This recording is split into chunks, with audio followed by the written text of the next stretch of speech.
Nkuli, tunani, nauta sama shawama. Ozumbo mwe, boteki lopango. Wana wani mikate. Nauti osomba saucisse. Makamnyo malamu kumukuma katu. Aisha, lenza ko usipila nangu. Aisha, yopo le shawama. Yabo doemba futio. Okomi andeni. Aisha, unele pipla moko. Merci ce salaire na uti. Lelo pa l'anniversaire nangate. First class, bateka moins cher que bateka we msusu. Frites ezate, po shawama ya Aisha tikela ngai.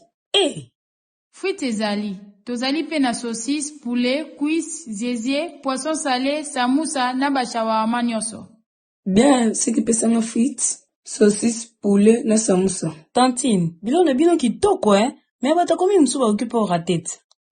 Toza ba place ebele. Toza na avenue Saint-Christophe Alimete Funa, toza na 12e rue résidentielle, toza na avenue Tropique, toza na corridor non loin de l'église Cité Bethel, toza na bon marché sur avenue Kabamba, toza pe na Zigida sur Bokassa.